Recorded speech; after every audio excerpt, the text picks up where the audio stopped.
Divine by Elton John.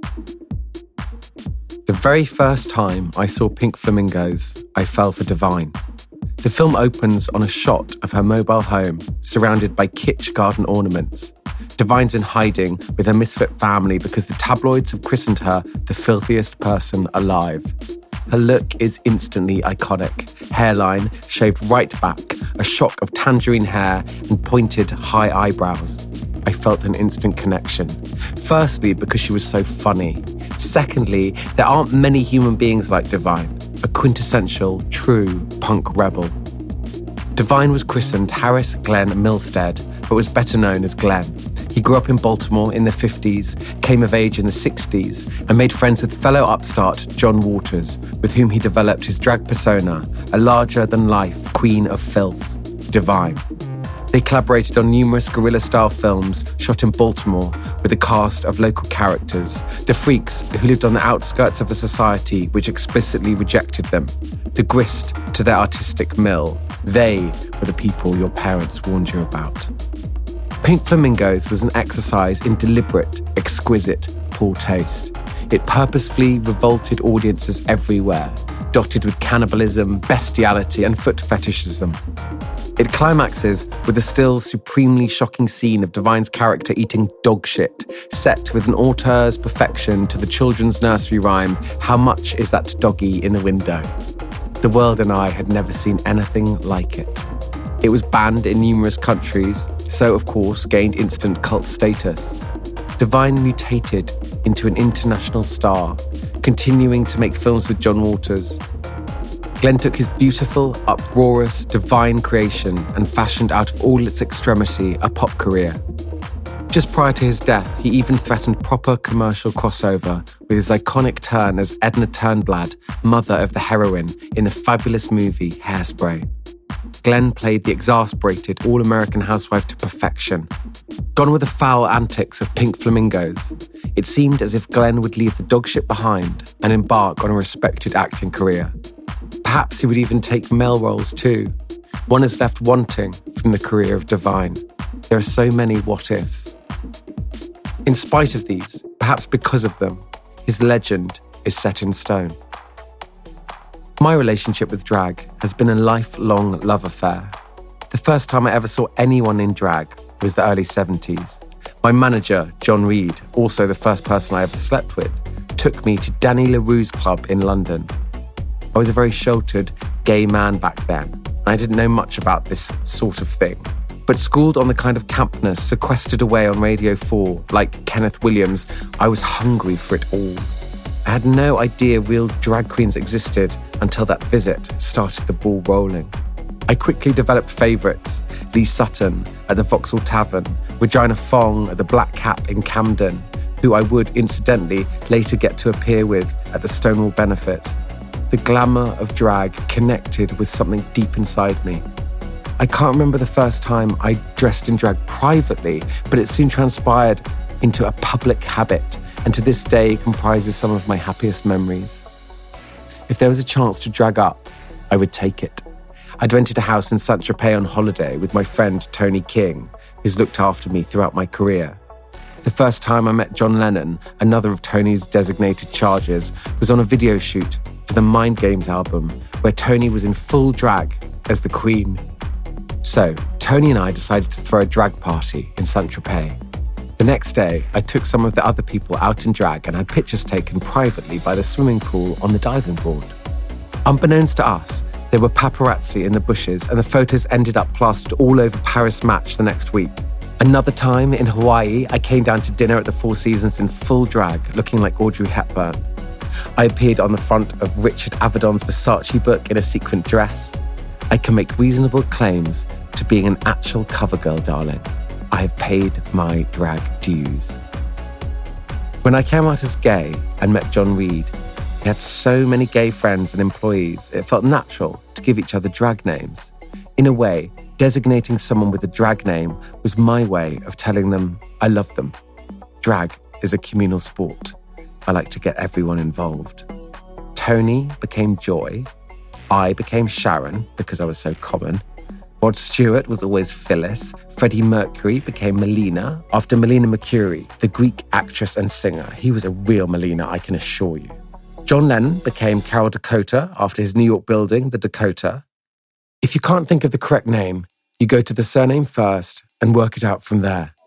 Not everyone gets a drag name, but all of my dearest friends are bequeathed with one. Glenn was the actor, the performer. Divine, the character that evolved over the years in partnership with Waters. I lovingly called him Divvy. For Glenn, pronouns were interchangeable. In gay culture, that's how we spoke to one another back then, by switching genders and nicknames. Divine and Glenn were always inextricably linked, separate, but the same. Two sides of the same coin. The stage persona and the person are interdependent, yet share a strange, symbiotic relationship. Glenn eventually wanted to move forward as a serious actor, but owed his fame to his alter ego. It's a rare joy when you love the art, get to meet the artist, and love them too. That's what happened when I met Divine. A friendship blossomed. Nights out on the town with Freddie Mercury and Divvy followed a certain rhythm. Divine would call, his raspy, lilting voice almost running his words together. "Can I come over to smoke a joint?" He would, then we'd go out to dinner. Divvy was so lovely to be with. He was a very gentle character, nothing like as flamboyant as his film persona. Then again, a lot of performers aren't. I'm not either. It was on stage and on screen that he expressed himself, his alter ego screaming to get out. He just wanted to be himself.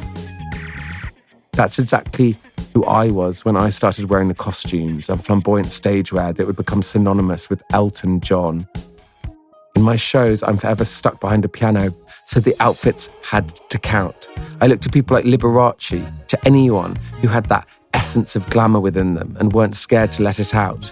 Drag artists performed gender in exaggerated expressions, which was exactly what I wanted to do.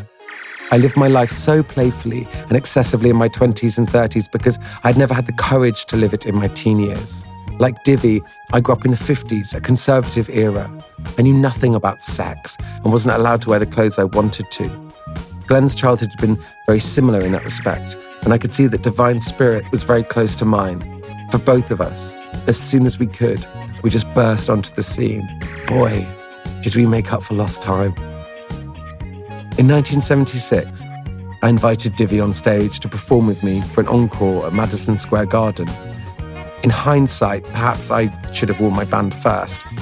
Still a cult star under Waters' direction, confined to the art house extremes, they had no idea who Divine was.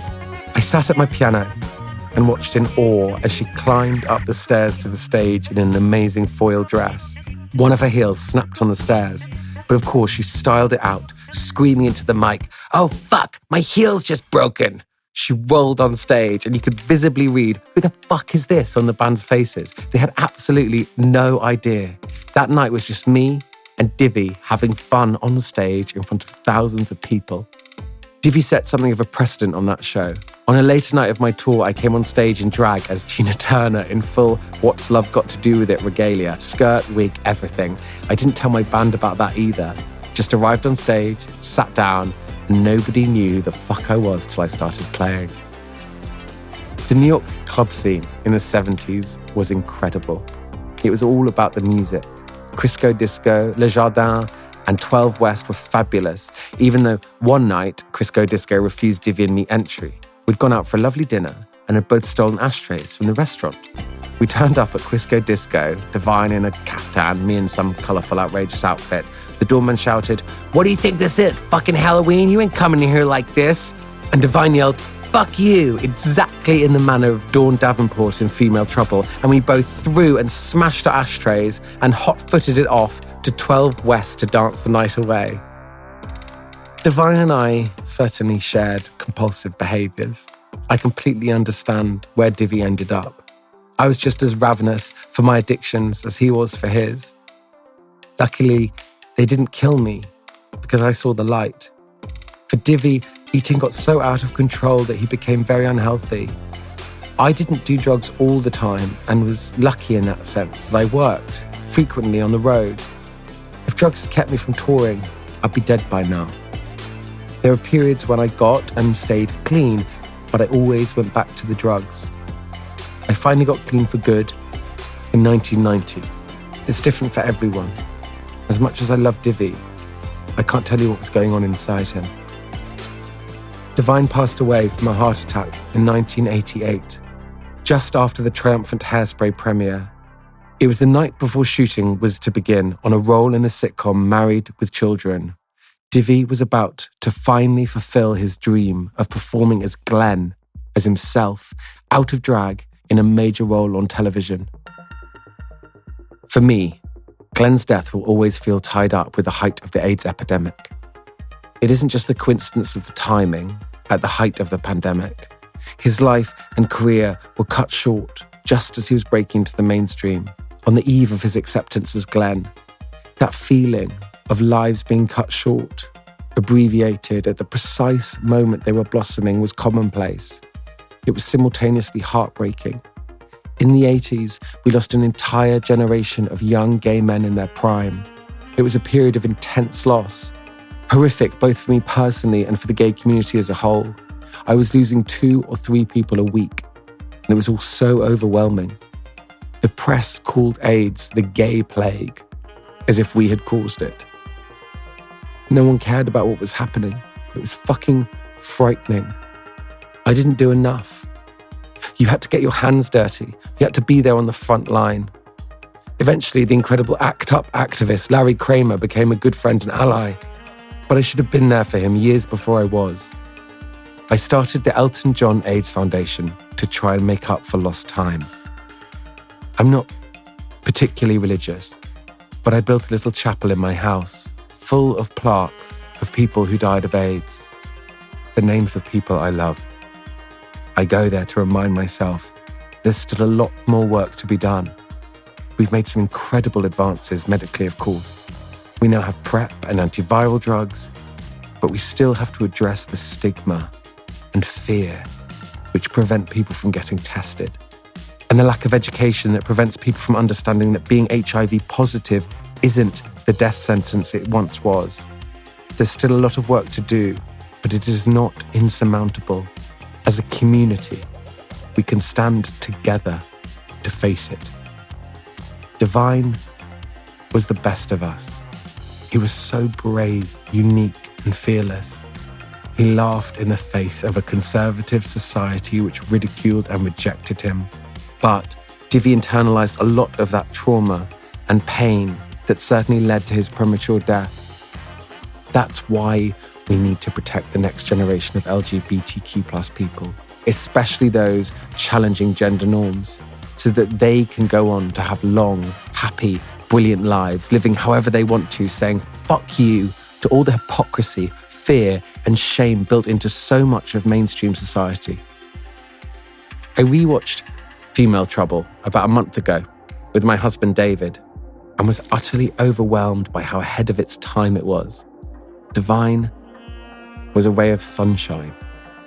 And today I see so many drag queens performing and non-binary and transgender activists doing the most incredibly brave things. They are the trailblazers, and we must applaud and support them.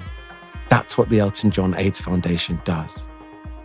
We want the people pushed out by society, the people John Waters loved and championed, to know what they are worth. No one gets left behind is our motto. And that's what my life is about. Whatever you've been through, whatever you've done, everyone deserves redemption. Divine's fearlessness inspires me to this day. Divi's spirit will linger forever. Glenn is a lesson to us all. Elton John. Sir Elton John is one of the top-selling solo artists of all time, with 26 gold, 38 platinum or multi-platinum, and 1 diamond albums, and over 50 top 40 hits, and he has sold more than 300 million records worldwide. He holds the record for the biggest-selling single of all time, Candle in the Wind 1997, which sold over 33 million copies. After more than 50 years on the road, Elton announced the Farewell Yellow Brick Road Tour, encompassing 5 continents and over 350 dates. To date, Elton has delivered more than 4,000 performances in over 80 countries since launching his first tour in 1970. In 2019, a fantasy musical motion picture of Elton's life, Rocket Man, was released to high acclaim, and his first and only autobiography, Me, was published and instantly became a New York Times bestseller. Among the many awards and honours bestowed upon him are 6 Grammys, including a Grammy Legend Award, a Tony and 2 Academy Awards, a Best British Male Artist Brit Award, induction into the Rock and Roll Hall of Fame and the Songwriters Hall of Fame, the Kennedy Center Honor, Legend of Live Award, and 13 Ivan Novello Awards between 1973 and 2001. Elton has been acknowledged for his philanthropic and music contributions with a knighthood from Her Majesty Queen Elizabeth II. And most recently, Elton received the Légion d'honneur from President Macron, the Companion of Honor in the UK, and won a Golden Globe and an Academy Award for the Best Original Song in Rocket Man. In 1992, Elton established the Elton John AIDS Foundation after losing many friends and loved ones to the AIDS epidemic. Today, after years of fundraising, advocacy, and funding innovative grants, the foundation is the 6th largest independent AIDS funder globally. Crucially, Elton and the foundation are committed to breaking down the barriers that prevent people, mainly gay men, people who inject drugs, transgender women, and adolescents, from accessing the life-saving treatment and prevention available around the world, and to fight the AIDS epidemic with love and kindness so people feel accepted, involved, and loved. Elton has travelled to South Africa, Ukraine, Armenia, across the US, and to many other countries, as well as speaking at many international AIDS conferences, to use his platform and influence to push, persuade, and demand change and care for people at risk or living with HIV, and he is committed to not leaving anyone behind in the AIDS epidemic. Part 2. Words of joy. There are different types of joy. There are spontaneous, fireworks of hysterical, shoulder-shaking laughter with friends, like when you get the giggles in school assembly and nearly wet yourself. Then there are those deep, cosmic moments, approaching a fervent spiritual awakening where everything seems to make sense. A cosmic joy, like when you hold your newborn baby for the first time, or a rescue dog chooses you with pleading puppy dog eyes. Neither of these things have happened to me, but I picture them being quite moving. These essays will hopefully engender both types of joy. They'll make you laugh and make you cry, but in that nice, cathartic, happy way, like Titanic or The Notebook. RuPaul by Jack Guinness. Let me get this straight. You publicly came out, did a ton of interviews, launched a queer website, and spent all your money commissioning pieces just so you could meet RuPaul. What kind of maniac stalker weirdo would do something like that? I replied to my boyfriend's wild accusation. We both knew, without saying a word, that I was exactly the type of maniac stalker weirdo that would do something like that. My life had been a never-ending series of long cons. First as a lonely child, and then as a painfully isolated teen, I retreated into a fantasy world. I imagined one day I'd have an impossibly glamorous life, feted as a male supermodel with a pile of celebrity-ish friends and a fabulous wardrobe of designer clothes. I looked around my dreary life and pined for something more. My early life in South London in the 80s was impossibly beige, perhaps a hangover from the hand-me-down 70s clothes and furniture that filled our flat. The food, our family Volvo, my pallid skin. I wanted hot pink, gold, and a tan. I'd caught a flash of something sparkly in the corner of my eye, and I've spent the rest of my life chasing it, while it remains frustrating me on the periphery, always out of reach. This is the chase for fame, the promise of escape, to make the fantasy real, and now I have fashioned a rather fabulous life for myself. But something nags. There's a snag. A thread has caught and I'm unraveling. I need more. I need meaning. Inside of me, in the pit of my being, I'm still that daydreaming little boy lost, And the more glamorous everything outside gets, the bigger, wider and more painful the chasm between who I am and who everyone else thinks I am. There's a breach at the core. That is the irony of glamour, of shimmer. It simply isn't real. But what was that spark that set me on this course? What shooting star caught me magpie-eyed and ruined my life? It was RuPaul, of course, covering a Kiki Dee song, of course, with Elton John, of course. Glamour offers a tempting and dangerous allure for many queer people. As we internalise society's disapproval of our identity, our sexuality and gender expression, which is such a core, essential part of ourselves, we get caught up in a spiral of shame and a sense of worthlessness. Our parents and society often shame us, and then we continue to shame ourselves. My generation, in pre-social media times, then set off into the night to clubs that we were too young to be in, sometimes in dangerous situations, so much of it fun, but ultimately unsatisfying. Too many of us lose ourselves in the unholy trinity of sex, drugs, and alcohol addiction, codependency and toxic relationships, or patterns of behaviour. Ironically, we lose ourselves in the very places where we're searching for meaning and identity. This emptiness, springing from an impoverished sense of self-worth, a poison tree planted by a disapproving and oppressive culture, which we then ourselves feed and water through self-destructive thinking and behaviour, leads us to seek out status-giving armour, designer clothes, glamorous friends, high-powered jobs or perfect bodies. Through this mechanism, we tell ourselves and show others that we have worth. We are important. We are valid. We're shapeshifters, adapting to people, places, and things, changing ourselves to be liked or to stay physically safe. But all that comes at a price. That fixed inner sense of self can become stunted and underdeveloped.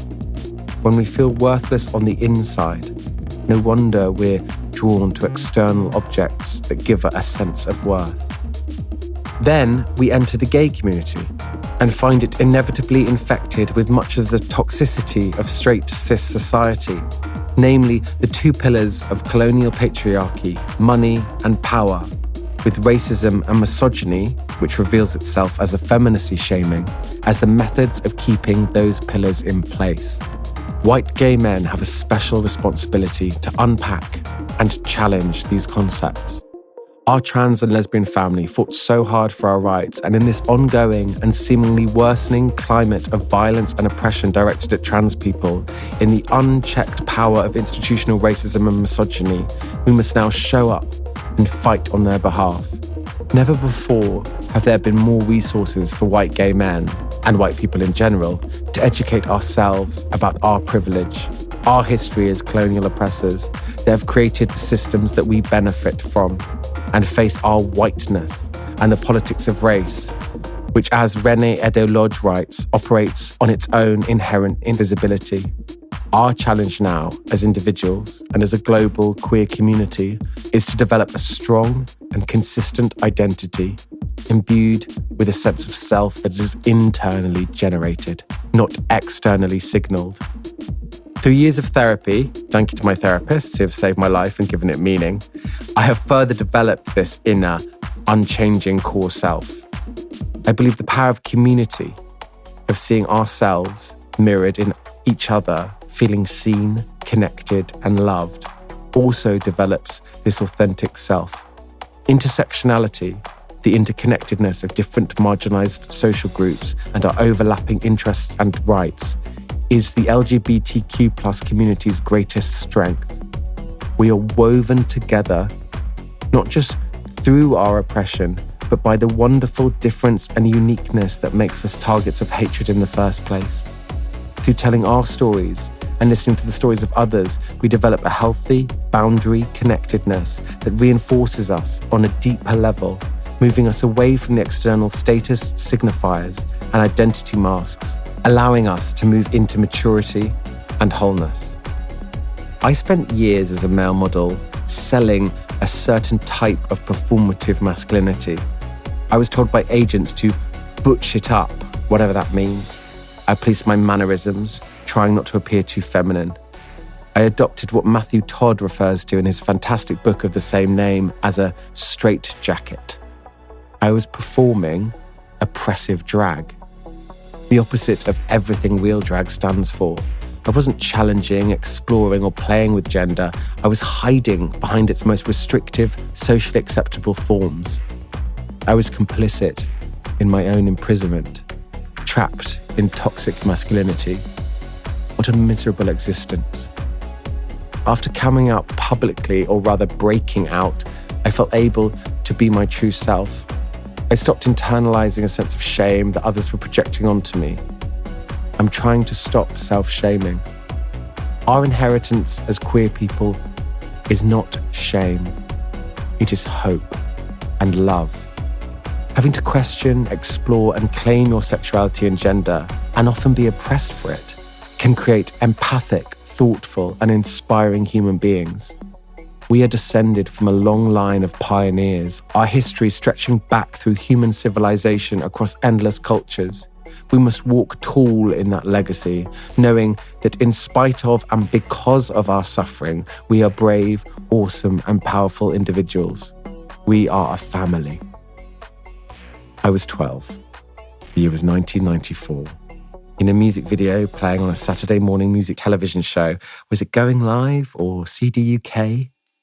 There she was, all 50 feet of her. Palpable sexual chemistry sparked between her and confirmed bachelor and suspected serial womanizer Elton John. She was probably his new girlfriend. That's how an unknown model had managed to snag such a great gig. She was so tall she had to be a supermodel because that's what tall people did for a living unless they were employed as giants.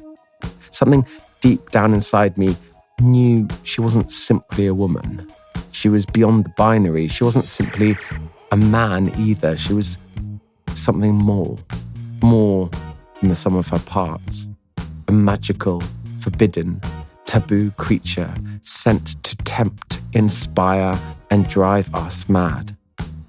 Somehow, deep down, I knew Elton didn't really fancy women either, but together, as they dressed up as famous lovers from history, the illusion was irresistible.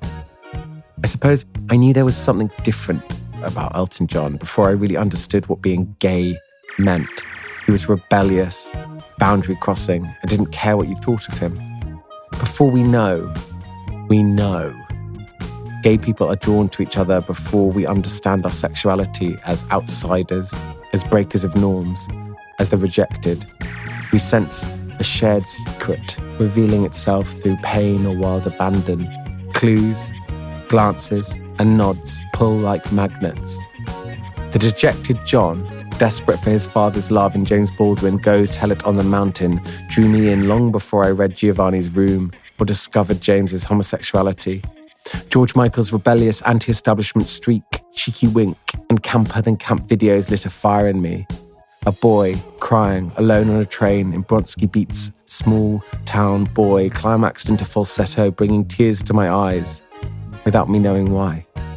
The lyrics called to me, a mother who doesn't understand, knowing you have to escape where you come from, desperately seeking love.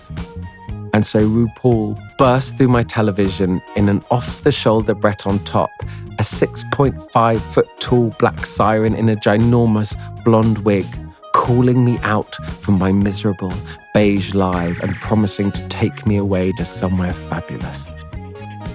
Born RuPaul Andre Charles on 17th of November 1960 in San Diego, RuPaul moved to Atlanta to study performing arts, then headed to New York City and became a celebrated fixture on the party scene, employed by nightlife legends like Suzanne Barsh.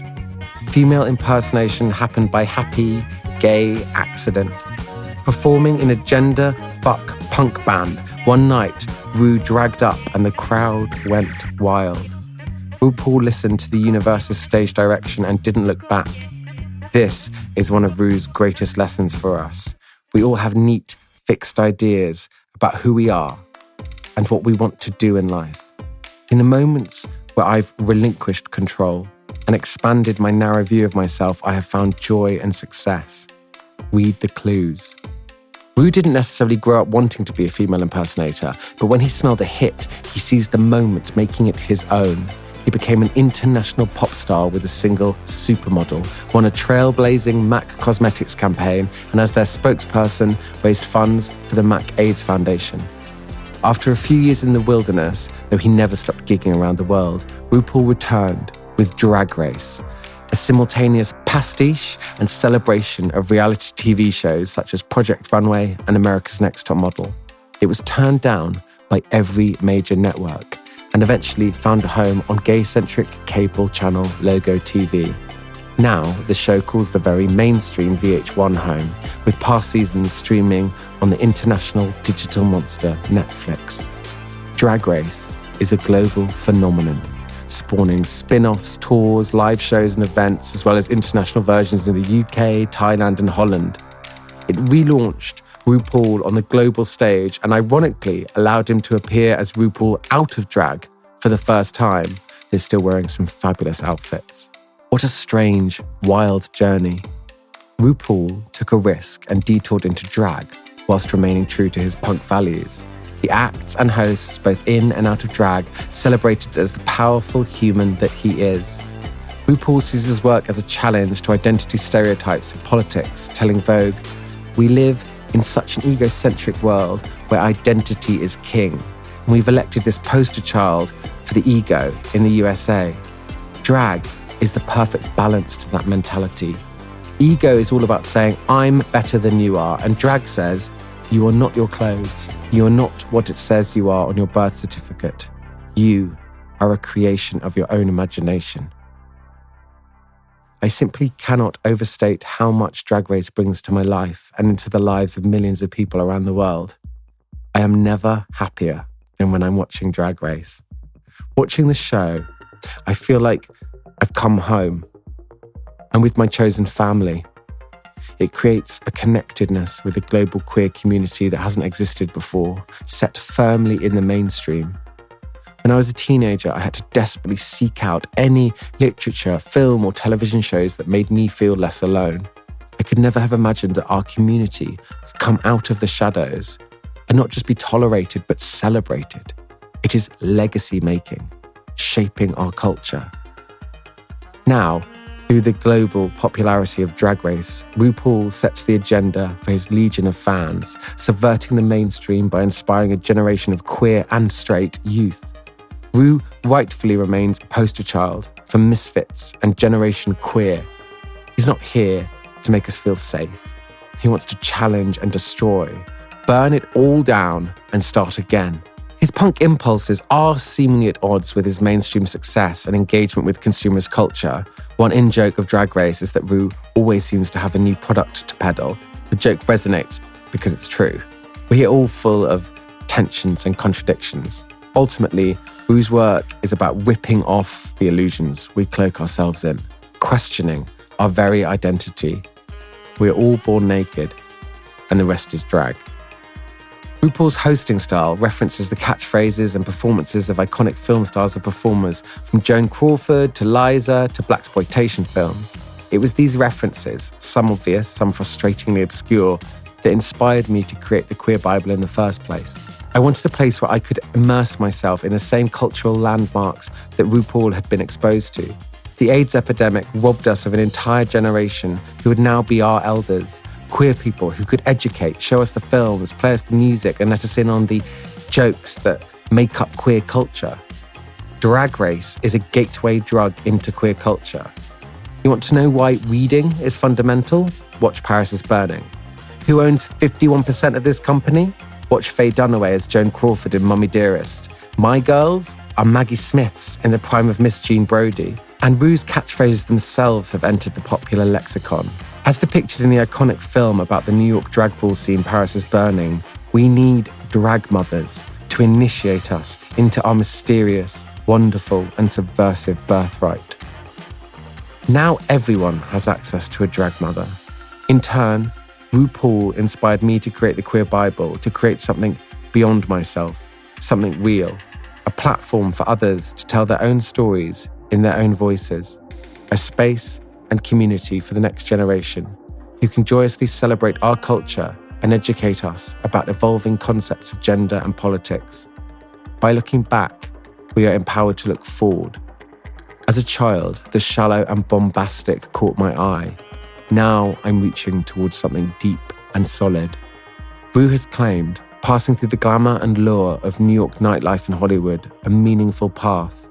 Now RuPaul inspires a generation to seek out those fierce humans who have bravely stomped before us and celebrate who they are.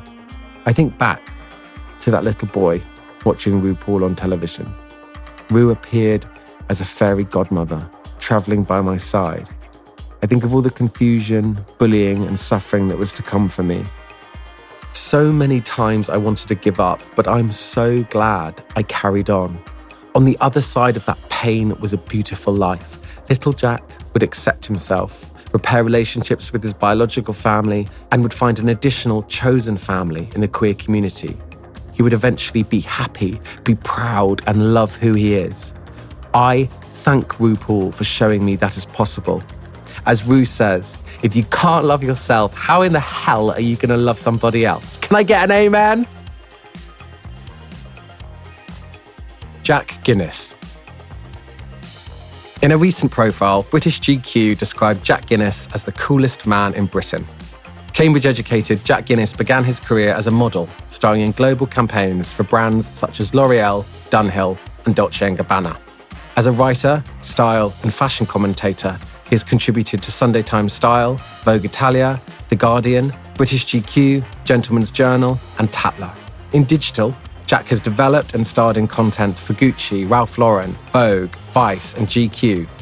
Travelled to Japan to star in Channel 4's anarchic World of Weird series and hosted live social media takeovers for brands such as Alexa Chung and Hugo Boss.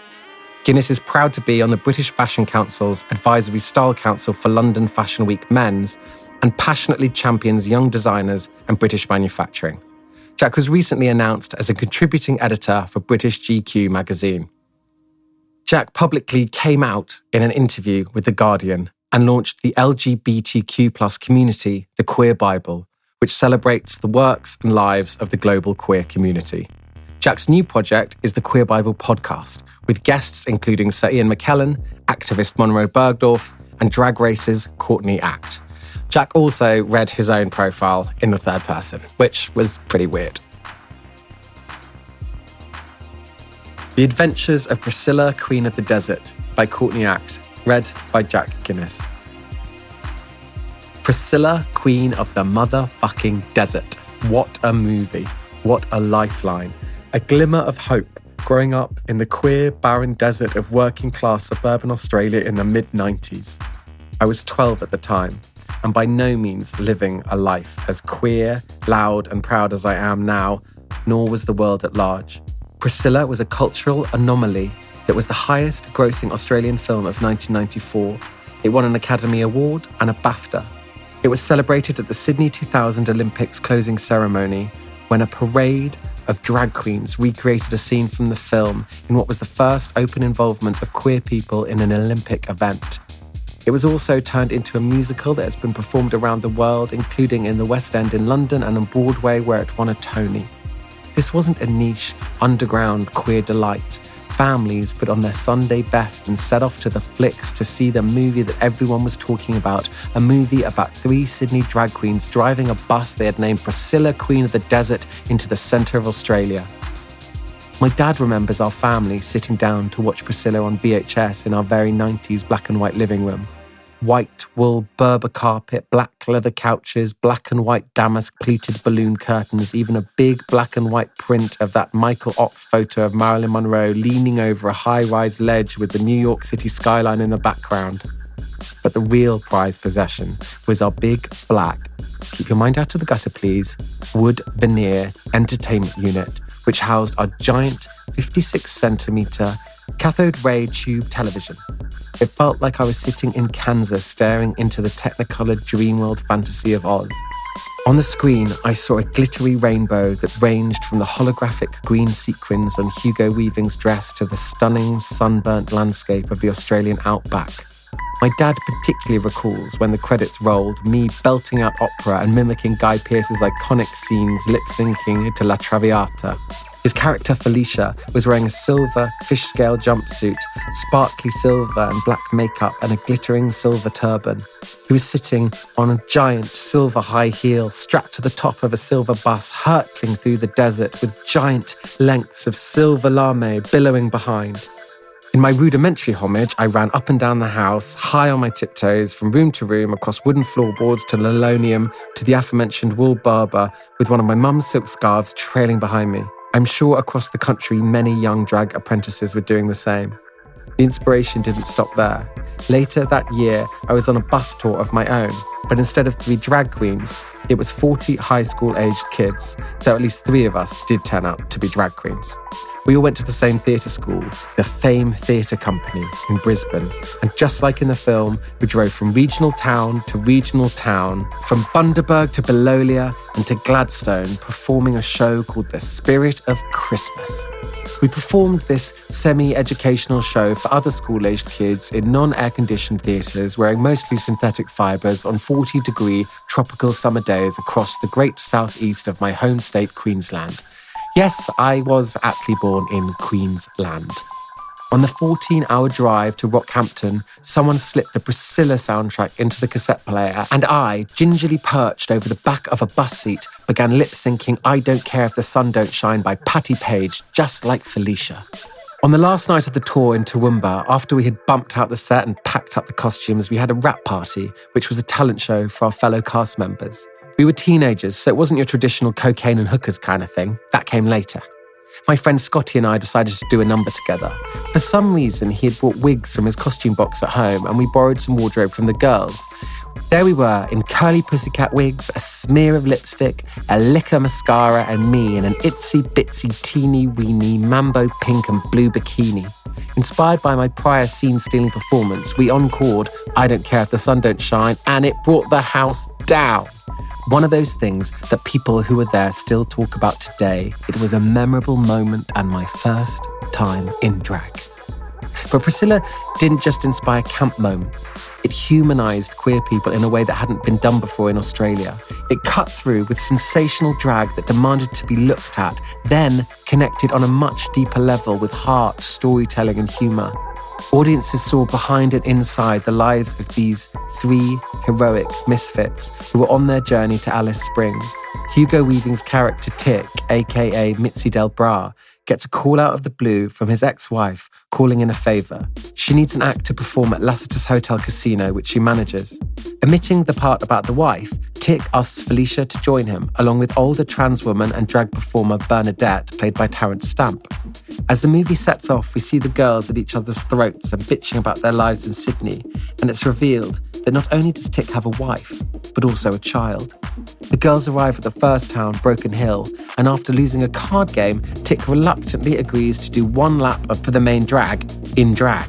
Tick, dressed as Mitzi, is wearing the now infamous thong dress made of pink and orange flip-flops, and Felicia is wearing a magnificent wig made of blue and purple plastic tubing. These are just 2 of the many magnificent costumes inspired by the creativity of Sydney drag queens, created by Tim Chappell and Lizzie Gardner, who won the Oscar for Best Costume Design. The girls wander into the Palace Hotel, which couldn't be further from a gay bar. The place is packed with working-class men, and one woman aggressively approaches the girls as Bernadette is placing her drink order. "We've got nothing here for people like you, nothing." "Now listen here, you mullet. Why don't you just light your tampon and blow your box apart because it's the only bang you're ever gonna get, sweetheart?" After an uncomfortable silence, the crowd bursts into laughter. The library is closed and the girls are welcomed even if they don't necessarily fit in. The next morning, they emerge from the hotel to find Priscilla the bus vandalised with the words "AIDS fuckers go home" painted across the side in big red letters. It's a very sobering moment after the jubilation of last night's bonding and a humbling reminder about queer acceptance during this era. Bernadette comforts Adam with, "It's funny. We all sit around mindlessly slagging off that vile stinkhole of a city, but in its own strange way it takes care of us. I don't know if that ugly wall of suburbia has been put there to stop them getting in or us getting out. Come on, don't let it drag you down. Let it toughen you up. I can only fight because I've learnt to. Being a man one day and a woman the next isn't an easy thing to do." Our trio are bonded together in the realization that their gay bubble in Sydney, that they were all so eager to get away from, might not be as bad as they thought. This moment gives the film an honesty and depth. The girls play jester all night, entertaining the crowd and leaving the audience on a high, then are slapped in the face with the cold, harsh reality of mourning. The obligatory bus breakdown occurs, and Felicia paints over the graffiti, turning their bus purple. It's not purple, it's lavender. My loins were captivated by hunky Guy Pearce in plaid overalls. It was a sexual awakening for 12-year-old me. I liked his muscles, the way his face looked, and was fascinated by how he appeared masculine, but didn't act or dress it. I hadn't seen a man depicted as sexy and camp before. Usually a camp character was the butt of the joke, not one for the hot male leads. I wouldn't consciously understand I liked boys for 6 more years, but I was definitely aware there was something about Felicia that just stirred an unusual feeling in me. Bernadette wanders the desert in search of help, while Tick starts choreographing the show. Bernadette returns with help, an older white couple who just as soon leave them for dead when they realise that these 3 are drag queens. There is a lovely moment of cultural awareness, though, when they're rescued by an Aboriginal man named Alan, played wonderfully by the Indigenous Australian musician Alan Dargan. He invites them to an outback gathering of Indigenous folk, where they listen to music and the girls decide to put on a show. There is a gorgeous exchange of cultures when they put Alan in drag and he joins the girls in a performance of I Will Survive by Gloria Gaynor, mixed with the sounds of the didgeridoo and Indigenous chanting. As an adjacent aside, in Aboriginal culture, the trans women are called sister girls and the trans men are called brother boys. The Tiwi Islands, a few hours north of Darwin, up the top end of Australia, have the largest population per capita of Indigenous trans folk. Miriam Margolis recently did a TV series where she travelled around the country exploring what it means to be Australian. On her travels, she meets a group of sister girls, and while she's not intending on being confrontational, she says all the wrong things.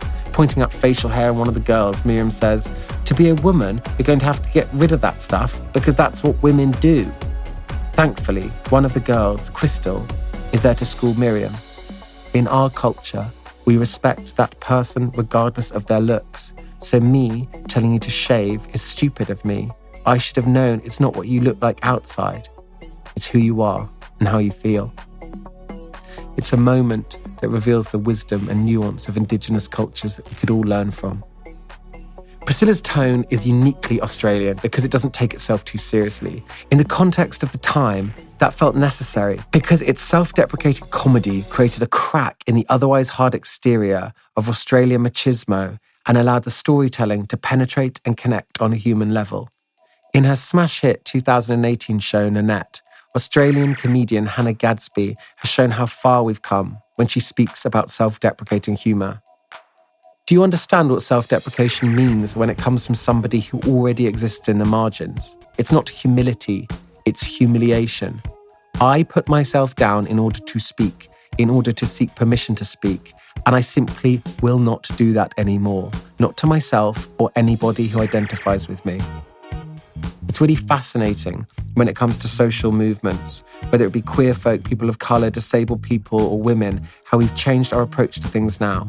Back then, all we had was comedy. All we had was humour. We couldn't demand respect. We weren't even afforded the right to be respected, so we had to self-deprecate in order to create a place for ourselves. It was a means to an end, and it is so beautifully observed when watching Priscilla now. The film tenderly explores a romance between Bernadette and her unlikely love interest, Bob. He's the mechanic the girls meet when Priscilla breaks down. Bob remembers going to see Lay Girls in Sydney when he was a young bloke, and it's revealed that Bernadette is one of the most famous Lay Girls ever produced. Lay Girls was a showgirl revue that ran in the heart of Sydney's red light district, King's Cross, from 1963 to 94, featuring trans performers and drag queens alike in a sit-down dinner cabaret show that was a hit with locals and international guests. My mum and dad even went to see Lay Girls back in the 70s. The show was a must-see tourist attraction of its day. After Bob's wife, Cynthia, leaves him, Bob joins the girls on their journey to Alice, and we get to witness the blossoming of their fine romance. This portrayal of trans women and the man courting her is so unique even today. It's wholesome and heartwarming, and we get to see the simplicity of two people exploring the beginning of a love story, rather than the often politicised context of a trans woman dating a straight identifying man. Bob's sexuality is never questioned by himself or others, which would so often be the case even today. Another beautiful way in which Priscilla defies tropes and uses fiction to deliver truth comes in Cuba Pedy, a rough mining town where Guy Pearce's character gets attacked by Frank, a misogynistic, homophobic bloke who gets spooked when he realizes that Felicia is a man in drag. In an aggressive fight scene that's all too triggering for many queer people, Felicia is held down and beaten. But before the final blow is dealt, Bernadette appears to save the day. Frank, grabbing his crotch, aggressively yells, "Come on, Bernadette, fuck me." And using her years of experience in dealing with the fragile straight male identity, she approaches Frank as he continues to taunt her. The confidence in her approach only confuses the threats of Frank, and as she gets face to face, using the element of surprise, she delivers 2 swift knees to Frank's crotch. We are reminded that despite Bernadette being an older woman, she has survived because she has learned to fight. Frank falls to the ground as Bernadette flicks her hair and delivers the iconic line, "Now you're fucked." Priscilla is full of iconic lines that have been woven into the Australian lexicon, as well as attitudes that have shaped the Australian psyche. When the film came out in 1994, Sydney was being ravaged by the AIDS crisis. Death notices no longer fit on the front pages of the Sydney Star Observer and were moved to a pull-out section in the middle. But Priscilla was a streak of hope amongst the decimation. Writer and director Stephen Elliott was a gay man who was inspired by his local community to make this film, a beautiful example of queer people telling queer stories and getting it so right. The film was a worldwide hit and went on to influence and inform so many with its positive and heartfelt portrayals of LGBT people. For 12-year-old me, running through the house on my tiptoes with mum's silk scarf trailing behind me, it created a space for the life that I would one day lead. I can't say that watching Priscilla made me want to be a drag queen. That process unfolded when I was 18 and moved to Sydney, but I know Priscilla created a world where that was possible. When I arrived in Sydney in the year 2000, I was so enraptured with the drag queens of the Albury Hotel. I was living in a post-Priscilla world before smartphones, social media, reality TV, and location-based dating apps, and I stood at the bar enamoured by the Glamoursons before me. I was so inspired by their freedom, colour, and irreverence. I craved a mainstream entertainment career inspired by the Spice Girls, and at the time, being a drag queen was the furthest from a mainstream entertainment career one could get. But drag spoke to me, and when I picked it up on New Year's Eve at 18 years old, I was never able to put it down. Despite my better judgment and the recommendations of those around me at the time to quit, drag has given me the career and life of my dreams. I've travelled around the world, performing for amazing audiences, and lost more competition reality shows than I can remember. I've never had to hide or compromise who I am in a world that so often has told me otherwise. I always carry in my heart the Sydney drag scene that helped shape me into the performer I am today. A drag scene that inspired the adventures of Priscilla, Queen of the Desert, a movie that in return inspired that drag scene. Courtney Act. Boy, girl, artist, advocate. Courtney Act is more than just the sum of her parts. She is a contemporary artist who embodies the zeitgeist of an era. One of the first artists to show their gender fluidity, Courtney broke out of the box in 2003 to make it through to the semi-finals of the premiere season of Australian Idol, then signed to Sony BMG. In 2014, she returned to the television arena as one of the top 3 in season 6 of the Emmy Award-winning RuPaul's Drag Race, with a legion of new fans around the world. Courtney then released her debut EP, Kaleidoscope, featuring mainstream pop beats and luxe music videos. Her videos online have been viewed over 40 million times. 2017 marked the international tour of her original show, The Girl from Oz. This sold-out world tour culminated in her debut at the Edinburgh Festival Fringe with 5-star reviews. 2018 saw Courtney Act and Shane Jennick plough full steam ahead as winner of Celebrity Big Brother UK, educating viewers on queer issues such as gender identity and fluidity, sexuality, same-sex marriage, and much more. After her successful world tour, Courtney Act Under the Covers, she made television history as the host of the UK's first bisexual dating show on E's The Bi Life, to wrap up an extraordinary year in her very own Christmas special, The Courtney Act Show for Channel 4 UK and Peach Australia. Not one for resting on her stilettoed laurels, Courtney Act competed in last year's inaugural Eurovision Australia Decides, launching her smash hit single, Fight for Love. Making television history again, this time as one half of the world's first same-sex pairing, Courtney Act and Shane Jenek danced their way into the hearts of the nation as a runner-up in Network 10's Dancing with the Stars. In the past year, Courtney has made numerous guest appearances on shows such as BBC's Blind Election Dates, MTV's Served with Jade Thirlwell, and recently on ITV's Celebrity Karaoke Club. This year has also marked Shane Jenek's debut as songwriter and composer for Courtney Act's new show, Fluid, featuring all original material and songs. In Fluid, Courtney shares her experience with gender fluidity with a blend of exposition, song, dance, and costume evolution. Fluid made its world premiere at Darlinghurst Theatre for Mardi Gras Festival to standing ovations. Ormisted Mopan by Graham Norton. I never came out. It didn't seem practical. Living in a small town in rural Ireland in the early 80s, there was no context for me to be gay in, so why tell anyone? I would just have been gay watching afternoon TV or riding my bike into town.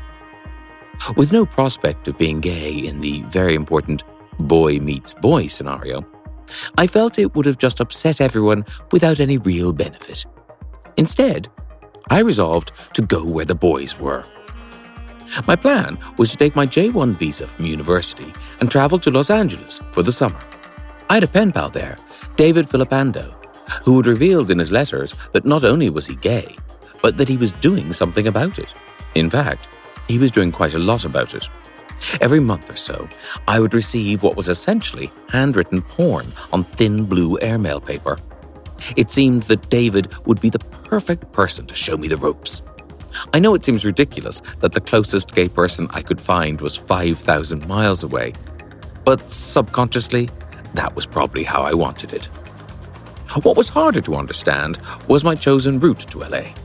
I bought a plane ticket to New York and then decided to use a prepaid 7-day Rambler ticket on the Trailways bus network to get me across the continent and into the experienced arms of my pen pal.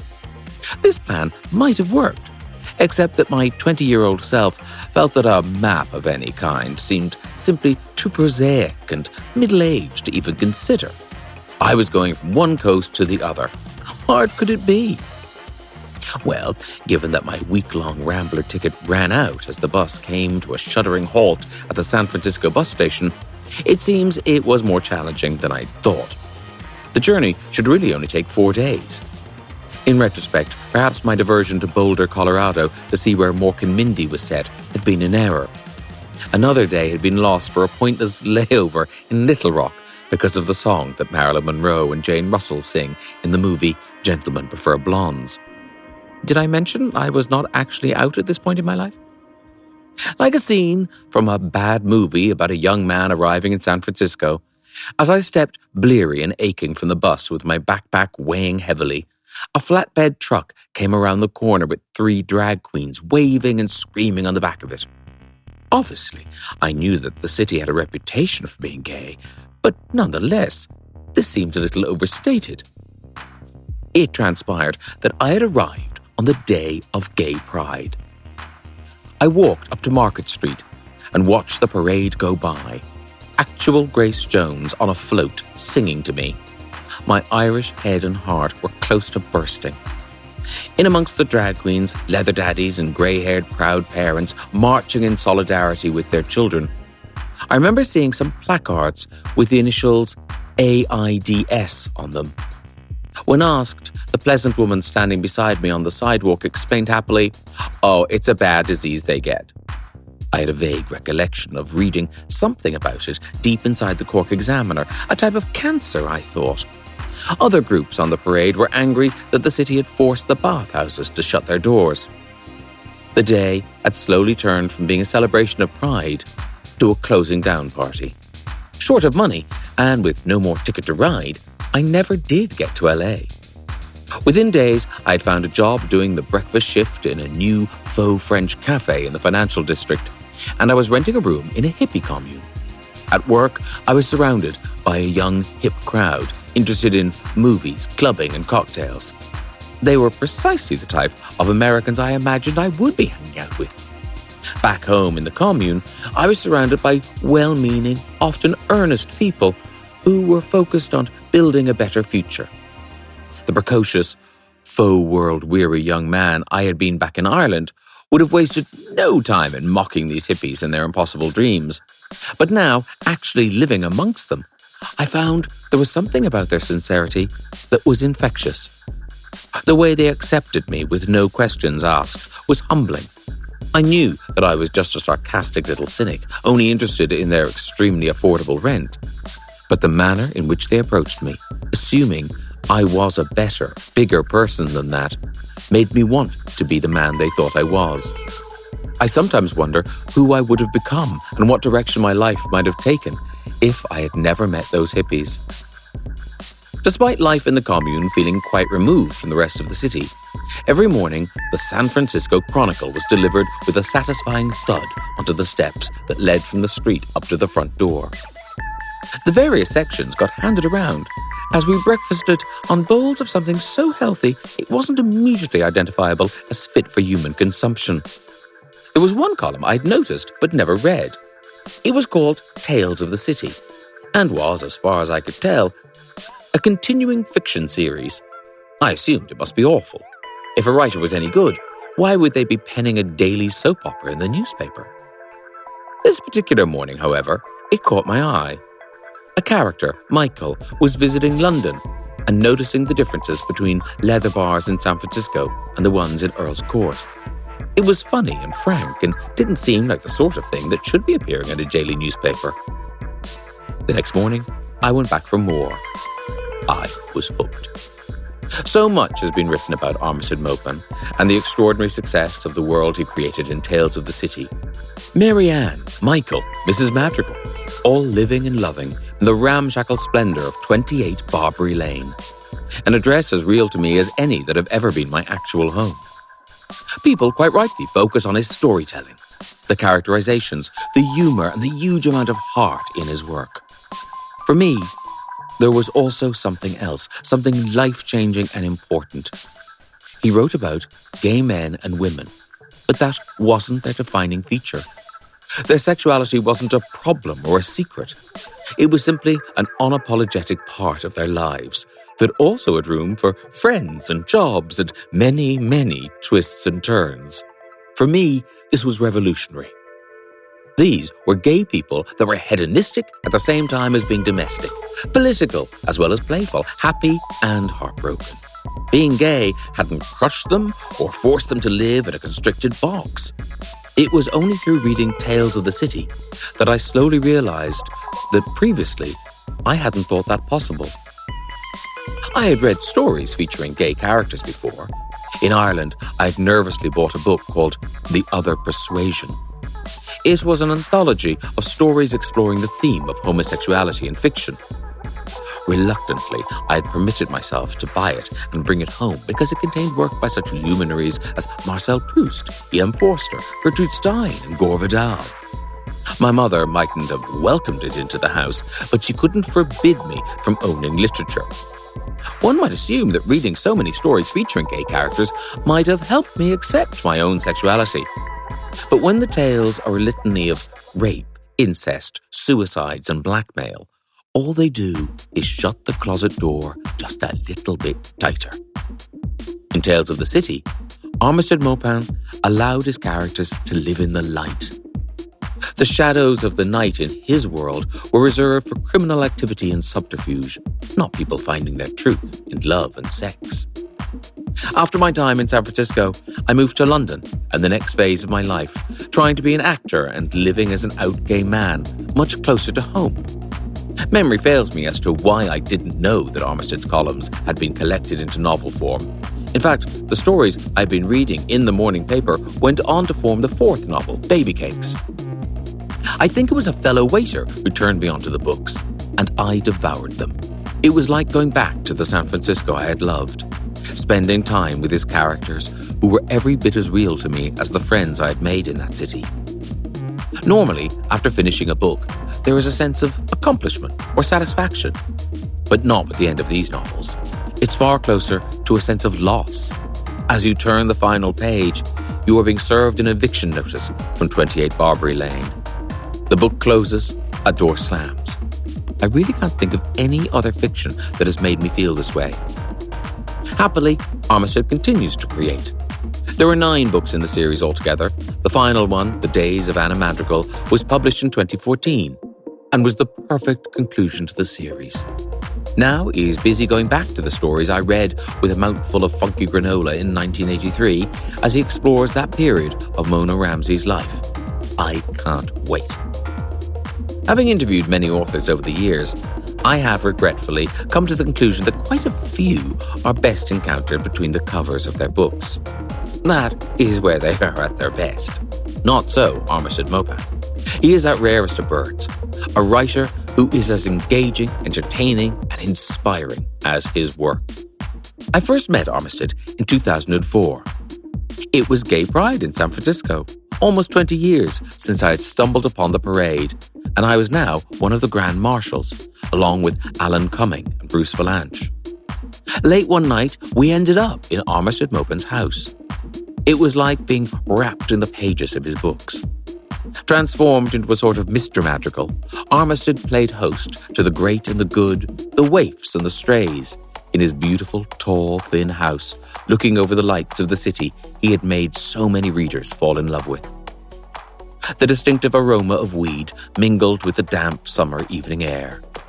Too often in life, we aren't aware of the moments we should be savoring. But this was different. We felt like we had been awarded the keys to the city. In so many ways, Armistead and San Francisco seem as one. The man and the city are so intertwined. He was the introduction or the memory of that place for so many people. Then, in 2012, he left. It was such a bold and unexpected move. He was 68 and wildly successful. For most people, that would signal a time to settle down and enjoy a retirement of sorts.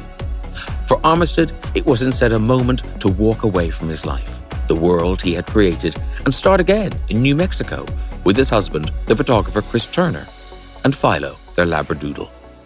People took it personally. How dare he turn his back on the city that he had mythologized more than any other contemporary author? If he was leaving, it was as if Barbary Lane was being shuttered up and an ugly for sale sign being stuck to the gate. It was irrational, but I could, if not understand, then at least sympathize with those feelings. How was it possible that the presence or absence of one man could alter an entire city? And why did the location of an author dictate what he could write about? Of course, there were more books, and the Golden Gate Bridge still stands tall. I began to wonder if what had really unsettled us all was that Armistead had shown a courage and a daring that the rest of us lacked. At 57, I'm shocked at how resistant I am to change. When I consider how upset I am if I can't find my preferred brand of deodorant, I really doubt that I could cope with just walking away from my house and friends and beginning again. What Armistead has taught me is that the trappings of success can be just that, traps. We work so hard to get them, but then they hold us in their grip. Sitting still, remaining the same, may feel comfortable, but as I grow older, I ask myself if it is just giving in. Perhaps the secret to a full and happy life is having as many fresh starts as possible. Now, Armistead, Chris and Philo have done it again and are currently residing in London. This has meant I've got to spend more time with them and get to know them better. Armistead sits, man-spreading in his uniform of jeans, braces and work shirt, and his eyes twinkle as he weaves stories from his past. Names are dropped, gossip shared, confessions made. As he speaks, it is hard to appreciate the change he has helped bring about. But make no mistake, his soft voice is that of a radical. His gentle manner belongs to a revolutionary. He doesn't preach. Instead, he communicates. And that message he shares with the world is that gay men and women are just people, trying to muddle their way through this life the same as everyone else. Armistead began writing his stories in the 70s, and yet I am certain they still speak to young queer folk today. Imagine how much more daunting things seem now that you can hide in your bedroom and use Google and porn to discover what your gay future may hold. What Armistead Maupin can still teach us is that the results of a search engine are only a tiny fraction of who we will be and what our lives might be like. Barbary Lane will always be a place where we can feel safe and seen.